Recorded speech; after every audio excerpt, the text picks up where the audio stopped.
အမလေးညီကိုပြောအောင်မေကမရေဒီနီးလန်းနဲ့ဒါညီစပင်ကိုတခါလောက်စေးကြည့်လိုက်စမ်းပါ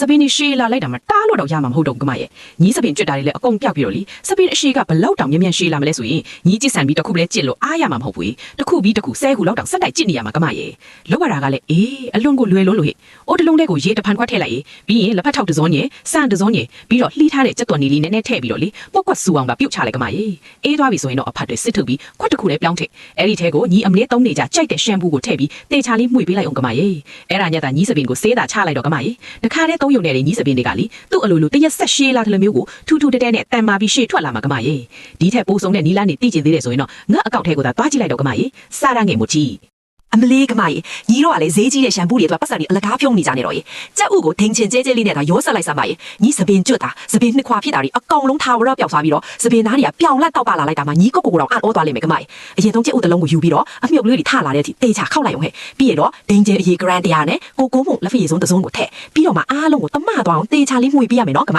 အဲ့ဒီပေါင်းတင်ဈေးကိုညီစပင်အဖျားအထိအနှံ့လိမ့်လိုက်ရေပြီးရင်ခေါင်းကိုပလက်စတစ်စလီနဲ့အုပ်အပေါ်ကနေတစ်ပတ်နဲ့ထပ်ပတ်ထားလိုက်အောင်ကမမိနစ်30လောက်ထားပြီးတော့မှရှမ်ပူနဲ့တေချာပြန်ဆေးချလိုက်ရေအမလေးထွက်လာတဲ့ရလက်ကိုဒါညီတော့ကြည့်လိုက်တော့အေးကမရေရှယ်ပဲစပင်အပကနောက်